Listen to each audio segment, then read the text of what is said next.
Received a question some time ago on the Tower of Babel in Genesis 11 and kind of overlooked that question, but finally got around to addressing it here. In Genesis 11, it mentions the dividing of the world basically into various languages. In Genesis chapter 10, it talks about the descendants of Ham, Shem, and Japheth, and it talks about them being divided in territories by region and by language. The question came in, how can it be that they're divided in by languages in chapter 10 of Genesis, and the Tower of Babel took place in chapter 11 and begins with the statement that the whole earth had the same language. This is so typical of the way the Jewish literary discussion or explanation of the historical events in the book of Genesis takes place.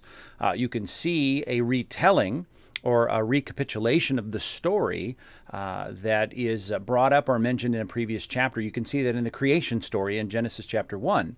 You can see it within statements where it talks about the creation of the world and it gets into details. Genesis chapter 1, a telling of creation, and then more details in chapters 2 and 3.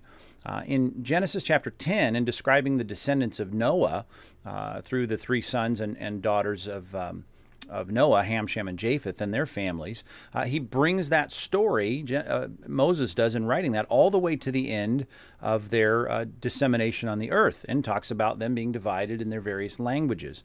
Matter of fact, a careful reading of Genesis chapter 10 shows that it's not an anachronistic or false statement, a statement out of order. It's just a telling of that story all the way to the end when it discusses in verse 25 about Peleg, who is described in that list of descendants as being one who lived during the time when the earth was divided up, referring to the story that comes next in the next chapter in the discussion of the Tower of Babel. So a lot of times we see what seems to be anachronisms, statements or stories that seem out of order. What we need to know is that that's a very common Hebrew literary device of telling the whole of something or describing something all the way down to a certain point in history and then coming back to retell the story, to recapitulate or examine or expand on something that has been mentioned. So not a mistake, not an error, something we see often as a device to set a framework and then go back and explain some details as to why things ended up the way they were in the passage or the chapter just before that.